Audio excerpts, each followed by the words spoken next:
So I can ask you and you can reply and people will have the translation. Wonderful works from both of you, but I would like to start with the Shang model, which I find marvelous, in the sense that although material artifacts are very similar indeed, what is important are the exchange of ideas and knowledge. Would you please expand your view about the importance of this exchange of ideas and knowledge in the foundation of China's civilizations, please? Yes, thank you for the question. I think during the formation of a civilization, the exchange of ideas between maybe several developed societies are very important, and I think this was the case in China, and the exchange of some developed knowledge in the early history of China, I mean around 3300 BC, are very important for the formation of certain consensus, I think. Certain consensus on the racial practice, on the symbol system of power, and also some consensus of a word. I think that might be a very important thing. So the participants of this interaction realize they belong to one world. This idea, I think, is very important for the future development and for the early dynasties, early states in China, and maybe also for the early history of China, the earliest empire, such as Qin Empire in China. Thank you very much. This idea of belonging to one world, it's very innovative. Thank you so much. And you, would you please tell us a little bit more about the importance of the wet rice agriculture, that in a way rice became to substitute the cereal production, and the repercussions it has in the Chinese civilizations, please? Yeah, so as I tried to show, the evidence from the Yangtze Valley suggests an early, all the way through the development is focused on wet rice cultivation. And by the time you get to the 3rd millennium BC, the move is towards quite intensive and large-scale wet rice cultivation. The advantages of that is it's highly productive, so you can produce a lot of grain and feed a lot of people and feed growing populations. It's also very labor-intensive, so it requires large populations, so there's a kind of feedback effect in that. In central China, in the Yellow River Valley, we see only a little bit of rice, and it's presumably wet rice cultivation in river valleys, and it's quite a rare crop, so it may be a special crop, an elite food or something like that, but it's never a staple food for the population growth in the Yellow River, which is very much focused on millets.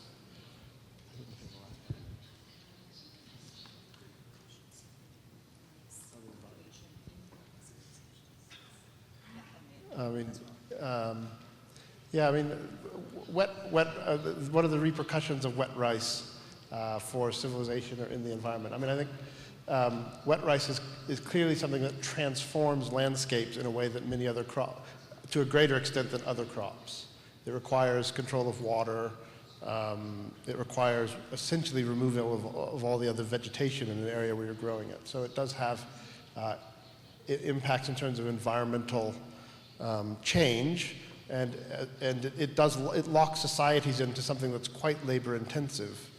And later periods in China, later than the ones we're discussing here, we know they move into transplantation systems where the rice is grown in one field and then it's transplanted into other fields once the plants are bigger.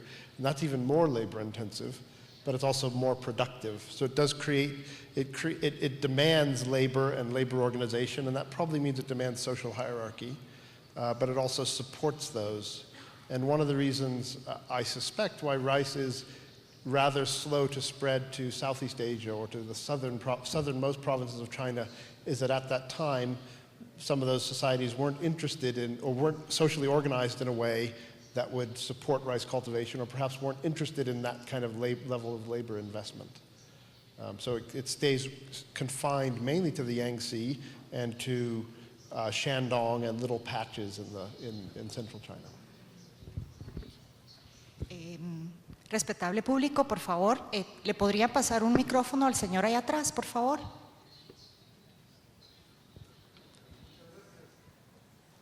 No, hay algo que no han mencionado y es la influencia que tuvo la cultura china. Did you get the English? Permítame un segundito, solo déjeme que se pongan sus dispositivos para que les puedan traducir la pregunta. Do you have ¿me pueden pasar el dispositivo de traducción para el doctor Fuller, por favor? Sí, porque si no, por favor. You tell me when you're ready. Okay. Are you listening? Yeah. You're okay? Okay, just one second. Can you hear me, Dr. Fuller? Okay, thank you. Something that has not been mentioned, and which National Geographic documented in 2011, is the influence of Emperor Cheng-Ho with his great fleet, which is not just what they did in terms of agriculture to develop their territory, but also the fact that they were able to transcend it to other cultures thanks to the influence of their very large fleet, which has very little researched, but is also related to other cultures, even with the culture of the Americas.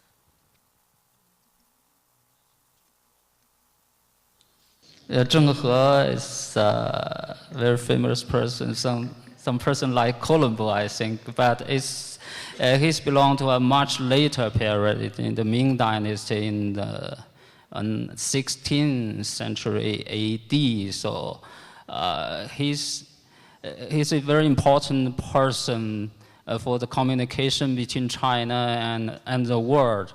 And I have to say, during the very early development of Chinese civilization, the communication with the outside world is also very important. It's the earliest domestic cattle and goat and sheep and also barley and wheat all come from the West. I think maybe Dorian have something to talk about this. Yeah, thank you. Yeah, so yeah, as he says, both of us were dealing with prehistory, and the Great Fleet is much more recent history in the most recent millennium. But it is true that contact with the outside world from China starts around this period of emergent social complexity that we've discussed. So in the third millennium BC, and probably towards the later third millennium BC, when contact with Central Asia is shown by the arrival of cattle, sheep, goat, wheat, barley in central China. It's also shown by the movement of Chinese crops out of China. So it's after 2000 BC that we get really good evidence for Chinese broom corn millet in places like Pakistan and Yemen and even Sudan, and you get peaches and apricots in Kashmir in northwest India, and those are presumably coming from initial cultivation in China. So we have a back and forth with Central Asia.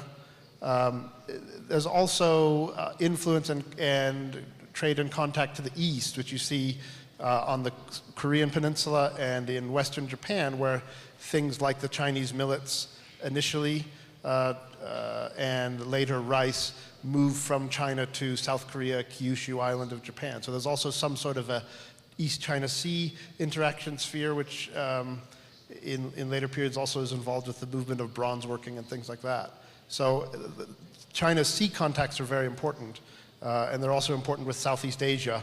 I mean, I mentioned in passing in my previous comment that rice spreads a bit later to Southeast Asia from China, but one of the things you do see after sort of starting maybe around 1500 BC is the movement of jade that's produced in Taiwan and Fujian in Southeast China into mainland Southeast Asia. And so you get a kind of South China Sea interaction sphere and trade. So China is clearly very important in terms of these long distance links over the long term.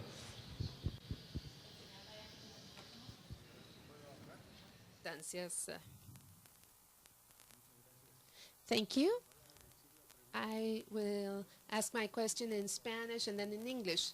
No es necesario. Yes. I will say it in Spanish then. Regarding the formation of the Chinese civilization, it is important to consider the role of geography, because we see on the one hand on the one side there's a desert, to the left, to the south we have a jungle, and to the east we have a sea.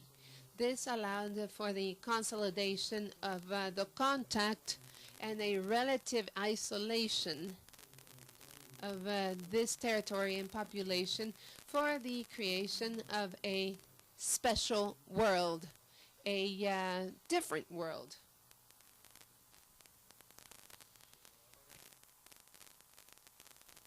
I mean, I'll pass on to him in a minute because I've got the microphone. I mean, yes, I would agree. The geography of China is quite interesting in that it is quite distant from other centers of population.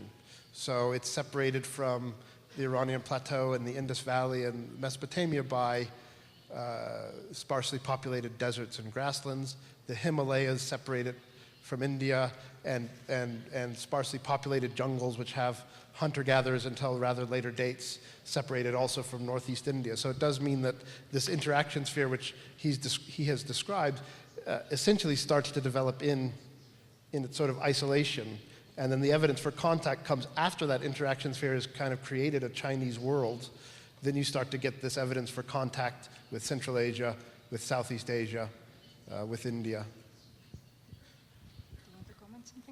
Yeah, I totally agree with you that the landscape is very important for development of civilization. And for China, the geography looks a certain constrained environment surrounded by the sea in the east and the highland in the southwest and the desert to the west and to the north. But there are some very important pathways between China and especially to the west in the Central Asia.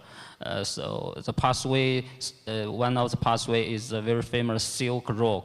Maybe this Silk Road in the historical time had been started from the prehistoric time. We have some certain archaeological evidence. And another very important way is from the steppe area to the north. So maybe some nomadic people, they bring some very important things, bronze manufacture and some early crops and cattle and sheep and goats from the Central Asia area. So that's. Hay varias preguntas interesantes aquí, pero me indican que no tenemos tanto tiempo, entonces solo voy a dar lectura a dos de ellas que tienen relación directa con las exposiciones. Y la primera es, for both of you. You have noticed the presence of walled cities such as Lingzhou and others. In view of the transmission of sacred knowledge, will you consider the walled cities as more of a defensive mechanism or more of a restricted access mechanism?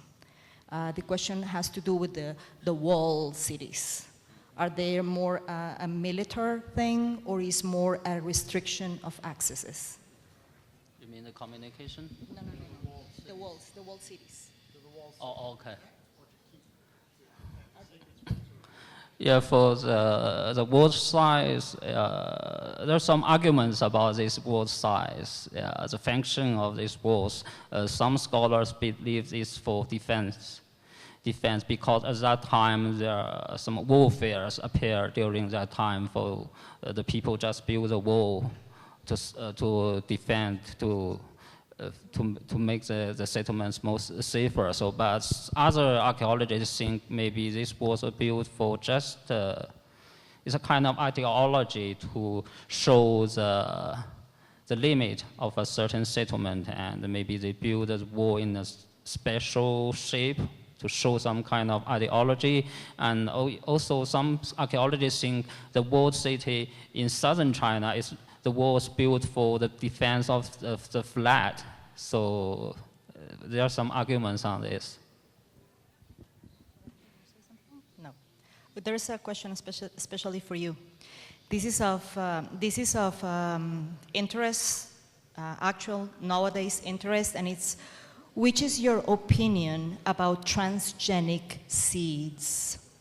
Which are their implications of the attempts in preserving knowledge, agricultural knowledge, scientific knowledge in our nowadays communities? Yeah, I mean, so the question is about what do I think about genetically modified crops. Obviously, this is a pertinent modern issue that's in discussion a lot. My basic view would be to be sort of what I would say is agnostic about it. There's nothing inherently wrong with them, but individually they might be problematic, and I think that needs to be decided on an individual by individual case basis in terms of environmental and health kind of concerns. Domestication was a process of genetically modifying crops, but it was a process that did it through cross-pollination and selection and mutation within a species. And what we're tinkering with now is moving genes across species, and that potentially and also genes that relate to things like chemical herbicide resistance. And that, of course, is potentially changing the chemical pathways within plants, which could make them toxic to us or to other parts of the environment. So I think in scientific terms, individual genetically transgenic crops need to be studied individually to see whether they have negative repercussions. There's also a kind of social political issue, which is the issue of patenting crops and controlling the distribution of seed, and that's a more problematic one, and one that is more dangerous for the long-term preservation of genetic biodiversity, because of course traditional farmers save part of their harvest for planting in future years, and as we move into industrial agriculture, those traditions are disappearing, and what that means is the genetic diversity, which is inherent in on-farm management, is dwindling, and any loss of genetic diversity is not necessarily a good idea, because all of the resilience, the broader resilience within a species is in its genetic diversity, and the loss of both the wild populations and the loss of traditional land races will make the agricultural systems more brittle, I think, rather than resilient. So I worry about the loss of genetic diversity that's brought about by industrial agriculture more than whether or not transgenics are somehow immoral or something. I think those need to be looked at on a case-by-case basis.